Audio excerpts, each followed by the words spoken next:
We vote now on the resolution as a whole. By roll call, vote is open. 494 MEPs voted in favour, 58 voted against and 44 abstained. Vote is closed. And it is broadly adopted. Congratulations. We demanded to speak more sharply about the fact that it is a terrorist state. We ended up with the final text, which agreed on the phrase that it is a state sponsoring terrorism, and it is indeed a soft form. The news of the resolution's passage was welcomed by Ukrainian President Volodymyr Zelensky. I welcome the Euro Parliament's decision to recognise Russia as a state sponsor of terrorism and as a state which uses means of terrorism. Russia must be isolated at all levels and held accountable in order to end its long-standing policy of terrorism in Ukraine and across the globe. In addition, the European Parliament has pledged an unprecedented amount of support worth €18 billion.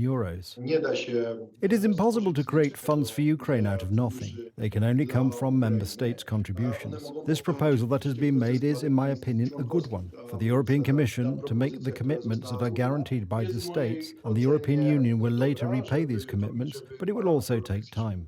The key issue for the Polish politicians is the return of the Tupolev wreckage. Subsection M of the resolution provides for this. The European Parliament, also bearing in mind that the Russian Federation still refuses to return the wreckage and black boxes of the Polish government plane Tu-154, which crashed near Smolensk on the territory of the Russian Federation in April 2010. It is not determined how it crashed, whether it crashed because it was an accident or a terrorist attack, only that it crashed. So this issue has simply been undetermined, which is a pity.